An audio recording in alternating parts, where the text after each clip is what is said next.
Hello and welcome. I'm Judy Jandora, and I'm actually going to do something I haven't done before. I'm going to do my absolute best to make my way through 12 different readings for the month of March. I'm a little bit late on the draw, but hey, I never knew I was even going to do this until today.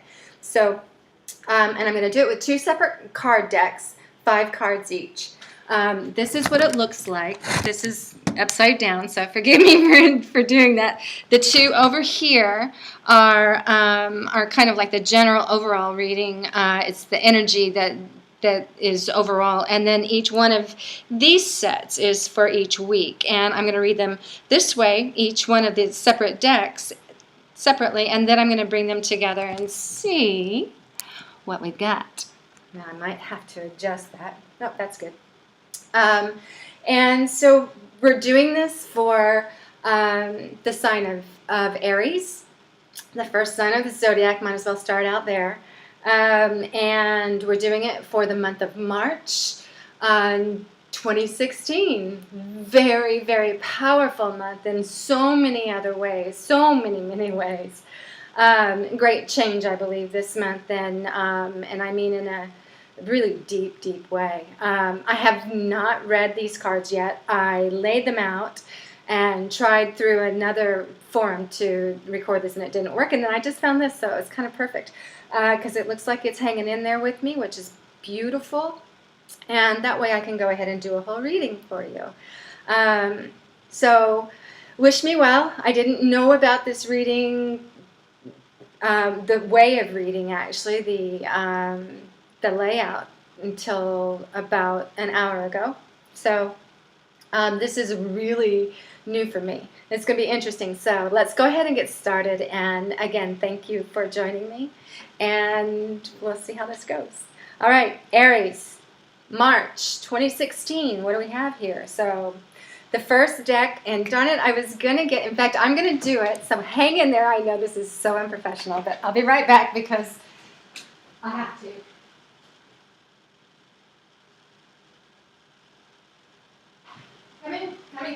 Coming. It's terrible because I forget. I'm really not good with names, and I only used one deck almost the whole time I've been reading. Although I own several, because initially I did what I do with everything else. I bought several different ones because I like to play and make it, really switch it up. So, but I ended up just using one deck until today. Apparently, I used it once last week.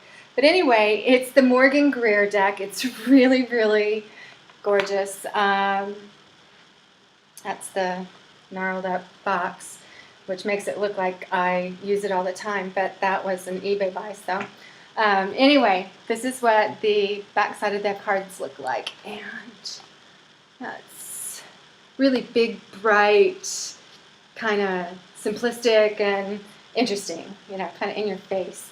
And then the other deck that I'm using is the one that I've been using since I started reading. And this is the Llewellyn signature deck. And this is what it looks like on that side. And then upside down stuff. One of my favorite cards right there. Which way am I going here? There we go. That is the star card. But anyway, that's what we're doing, and we're going to start out with kind of the overall feel for the month. And the top in the Morgan Greer deck, the the energy for the month is that of the Knight of Swords. And this is what it looks like in this.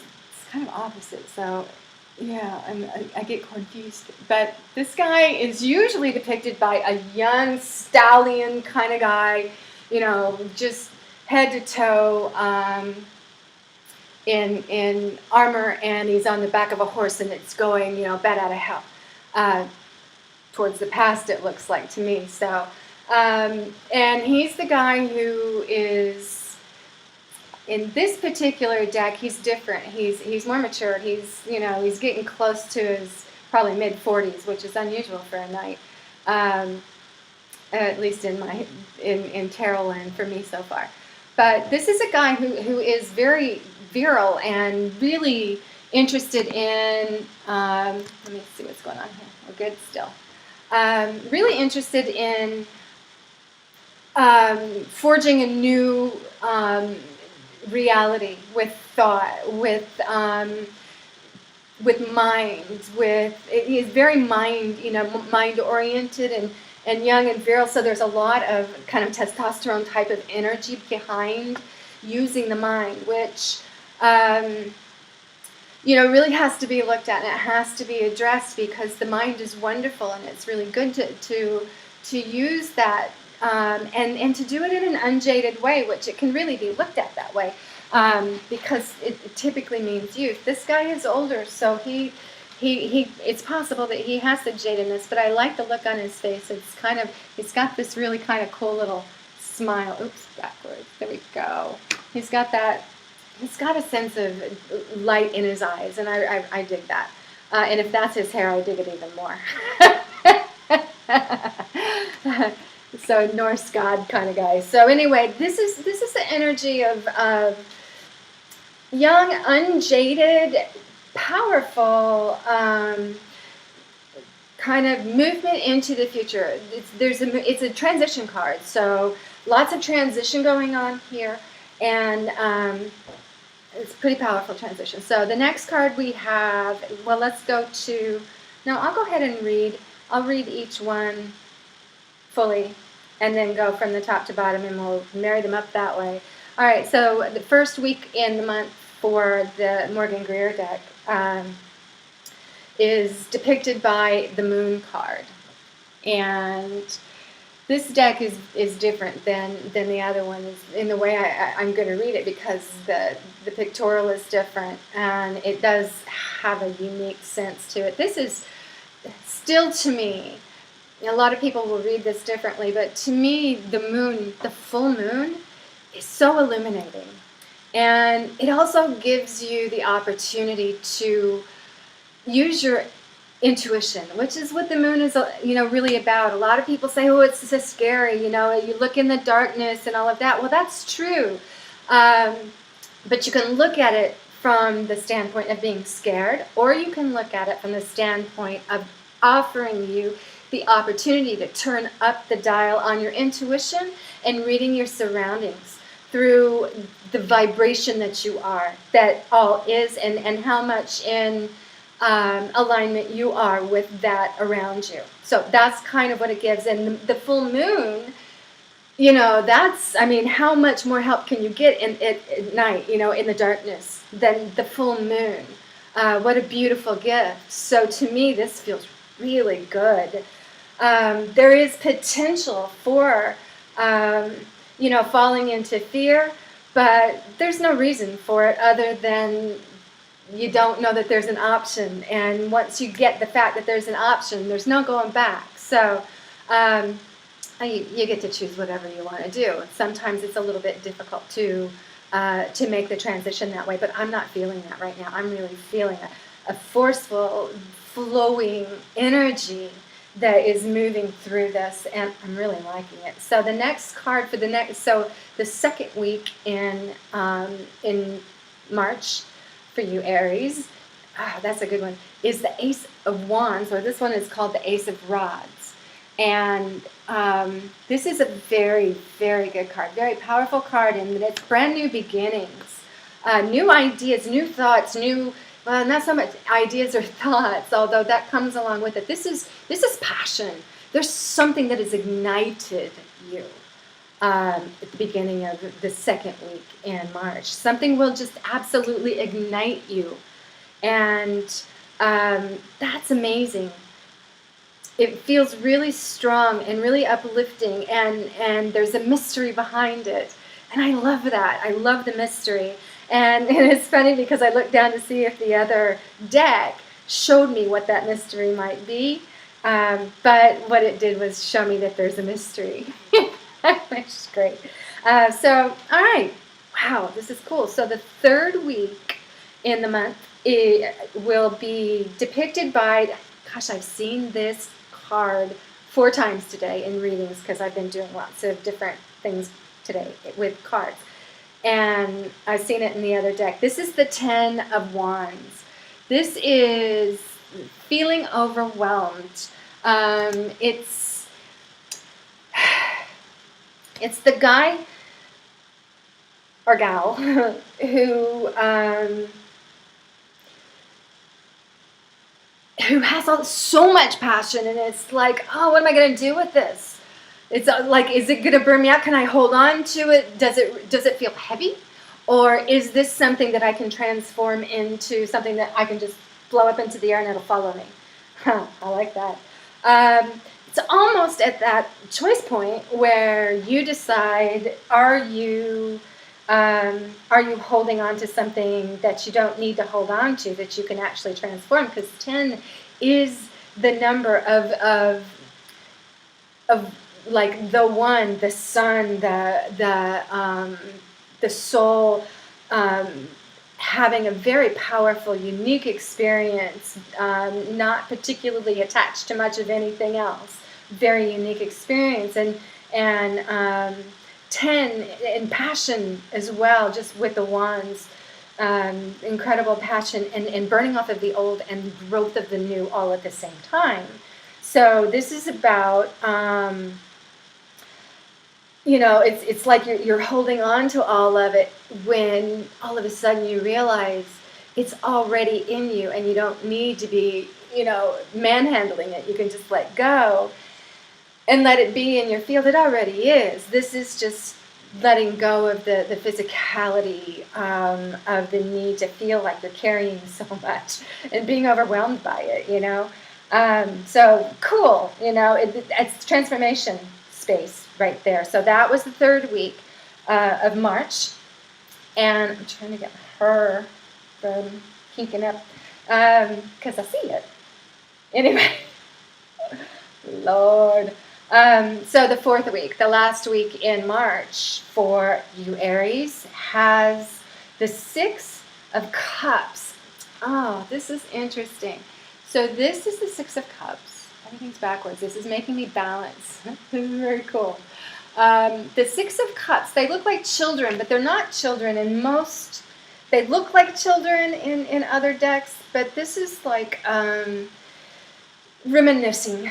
This is looking back. This is kind of spending a little bit of time loving the past, maybe even rewriting the past a little bit to something that actually helps to align you more with where you want to be. But doing it in a really loving, reminiscent way, kind of visiting even, it could also be aligning more with your childlike nature, with that sense of freedom, with that sense of being in the moment and seeing the beauty everywhere. The cups are usually filled with water, and sometimes you'll even see jewels and other stuff, but mostly water. And these are flowers, and very fragrant flowers, so you're getting lots going on here. You've got a garden going in your childlike nature, and so this is a return to that. I love that. That's really, really cool. So let's see what the second deck, the Llewellyn deck, has to share. This is really kind of different too, because this is showing us that the overall feeling for this part of it. So this can be the two, like the higher nature of the month, and then maybe the lower nature. It's kind of looking like that from this overall feeling that it's getting, because this is a 5. This is the 5 of Cups, and the 5 of Cups is a card of feeling. It's like choosing to feel victimized, choosing to feel maybe even not so much victimized, but although that's a possibility as well, but overwhelmed. I was feeling this yesterday. Overwhelmed. I wanted to put a big blanket on me, which I did, and just kind of mope a little bit, So there's that potential for this month, it looks like. And this is showing that there are 3 cups that has spilled, Looks like, is there wine in those? Yeah, there was wine in them. So those 3 cups have spilled, and there's just this feeling of woe is me.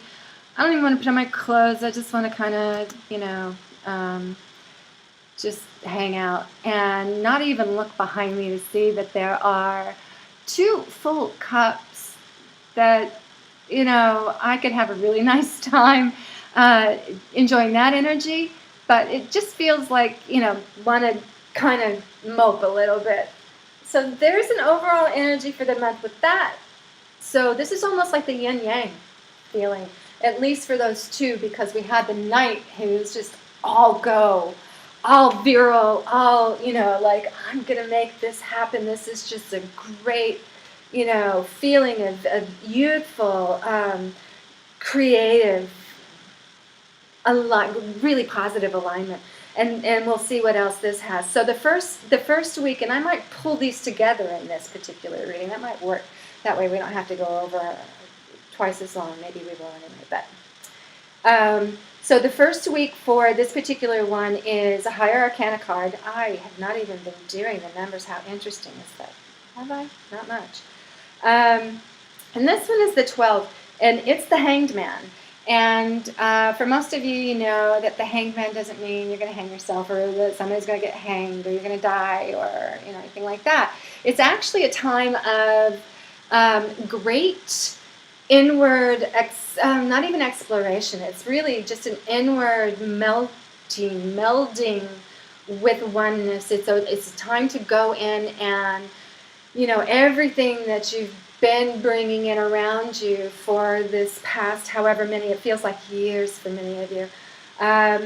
All of a sudden, this is the time to really go in deep and not judge any of it, not have stories around any of it. It's already done. It's already in your field. What's meant to be there is there. So this is really the time of just letting yourself spend some time in quiet, solitude, by yourself, with maybe some great music and whatever it takes for you to join that space inside of you that is that 0 point, balance point that takes you into the more expanded part of you in the depths. And meditation will do that. There are lots of ways to get there. And I would suggest you go there. And that this first week, I hope you get this quick. But that's just really nice, because when you do that, maybe this is an overall, so you're going to go in and you're going to feel this, and you're probably going to go along with this first card right here, which is the woe is me card. That's still backwards. That's funny. The woe is me card, which is the overall feel, along with this Hanged Man. That's just he's showered in light. So when you go into that space, you'll probably be sent in there because of that feeling, that tendency for the lower vibration of this month to be one of woe is me. You're going to want to go in there, and you're going to be showered with the light. And light is information, and it's the information that you specifically need. So, gift yourself that. That will be really important to utilize the energy of this month. And so that, along with the card above it, which is the Moon card, which has the tendency to be kind of a dangerous card.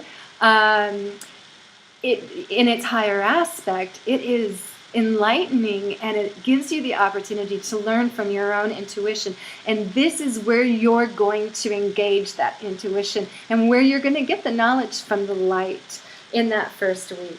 So that's really beautiful. The next week in the card deck, the Llewellyn card deck, and the one that I mentioned earlier, the second week in the month now, is the Five of Wands. And the Five of Wands is about options. It's about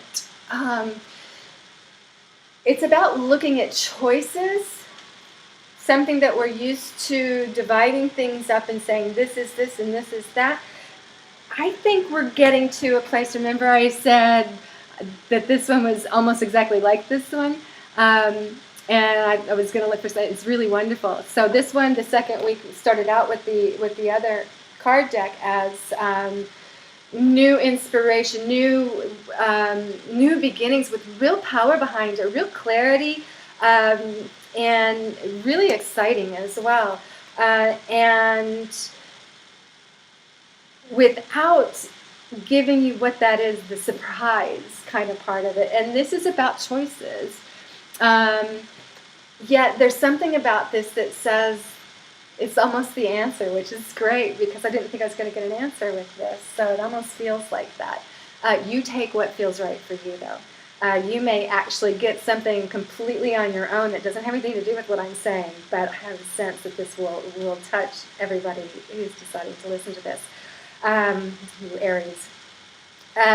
So this is the Two of Wands, and what this is showing is that she's looking at a crystal ball, which is really your intuition. It's depictive of the moon, and yet the sun is setting behind it, which is brilliant because what that is doing is it's the light, again, that we just saw with the Hanged Man, but it's the light of the sun informing the crystal ball and your connection with that crystal ball and the light itself. And it's like the crystal ball is the oneness, and that connection is there. So it's like you're bringing the choices. You're almost seeing both very clearly, and choice almost doesn't become the word anymore. It's almost like, oh, okay. Which feels like some union of sorts, some connecting of what we thought were two different things into oneness and a flow together where there isn't a separation with them anymore. So that's pretty amazing. That's actually really cool. And so the next card and that's all in the second week, all right? The third week, I hope I'm not making this too long. The third week is depicted in the Llewellyn deck as the Eight of Wands. And the Eight of Wands this is lots of things being thrown out. Not thrown out, but it's like all these new opportunities, new ideas, new potentials after something really awesome happens. So this is actually, I don't know where the woe is me because I'm turning it all into something else. This is really amazing. But I guess that's what overlies. Oh, I see where it is. Anyway, all right, third week, Eight of Wands, lots of new potential after something really great happening. And I think that great happening was the card just before it. The card just before it. Oh my gosh, I'm not good at backwards, am I? And this was bringing it together, merging what seemed like two different worlds of knowledge into one that changes everything. So that creates incredible potential, new potential. And I have a feeling that this is not like an overwhelming kind of potential, actually. This is more like oh, wow. We seriously I can do that now, and I can do all of those at the same time because they're not separated anymore in my head. Now, interestingly enough, the last week of the month is showing the Nine of Swords, which is this sense of overwhelm. Now, this is the sense of overwhelm, where this didn't seem to be. It's like, yeah, I can do all of that, but this is almost like this is like pining away for a second or two. Well, it's a whole week. Yikes. Or the potential for pining away for the past, because you just shifted in a major way. If you pull that together, if that's what you're getting, you pull that together, then there's that shifting. But let's go back to the third week and bring those two together, because that's really interesting. We've got the Ten of Wands and the Eight of Wands. This is where they're all up there, and this is kind of like realizing that you don't have to hold these, that you can actually transform them, and that's part of the knowledge that you get here, I believe. from that realization. And again, that's so similar to bringing these together as well. Lots of this is saying the same thing. This is really big, actually. What I'm getting almost throughout this whole thing, except for this last card, which is really interesting. I'm amazed by that after the fulfillment of such a beautiful coming together of dualities. It's what it looks like for this month. And it starts out in this deck with the feeling of loss, yet behind you there's 2 full cups, and ends up with the 9, which is the completion of that. That's why. So what you've done is you've gone from what would have been in the past, in the lower vibration. Oh, this is great. In the lower vibration, this way, left. My gosh. Pining for what, spilled milk or wine. There's more pining for wine, I think. And not paying attention to what you have behind you, which is already there. Moving through scenarios that would have before caused you stress. You would have doubted that you could do, taking time out and going into the depth and getting the knowledge from the light, and transforming the fear into the realization that, wow, you can marry the brightness of the sun reflecting off the moon onto us, really illuminating a lot. But it gives you the opportunity to use your intuition in that space, which is brilliant. So anyway, I regress, sort of. So it starts out with this pining, and then it ends up with the 9, which is completion. It's the resolution. It's the release. You've always been free. And this is almost like, oh my God, I can't believe I put myself through all of that. I didn't have to, but it's like, but I did. And so I'm kind of having to pat myself on the back, and just shake my head a little bit and love me more. And I'm going to be getting up and walking away. I've been quite comfy, but it's time to move on now, because I no longer have to be that. So, wow, this is really beautiful. So with the 6 at the top of that one from the other deck, which was about reminiscing, going back into the childlike nature of the unjaded love for life and being in the moment, to the realization that this is the way that we've been doing it for so long. And it's like, oh, that poor me who did that for so long. But lots of transformation in this, really, just a whole lot, and it's really good. And I hope you get the energy transmission that's coming with this reading, because I feel it, and I know that it's transmitting to you. There is the potential for this month to be so incredibly transformative and powerful and not difficult. If you ride the wave in that childlike, uplifted, choosing the positive story over the negative story, allowing yourself time to be in solitude with the deeper sense of self, the fullness of who you are, multidimensionally. And all of that is ready for you right now, and you're ready for it. And it's time to claim that, I think. And this is what I'm seeing here. And it's kind of saying goodbye to old ways of doing it. And but really saying goodbye, not out of, I'm done with you, bye. It's more like, oh, I see. Oh, God. For me, for you. But anyway, and you don't have to do it anymore, because you can see it thoroughly and clearly, because those 2 polarities have come into a balance, oneness, and there is no separation. They're in the same big bowl of water now. The ocean. Anyway, love you all. I hope that blesses you. And I will see you next month, maybe. I don't know if I'm going to do this past a month, but we'll see. Mwah. Love you.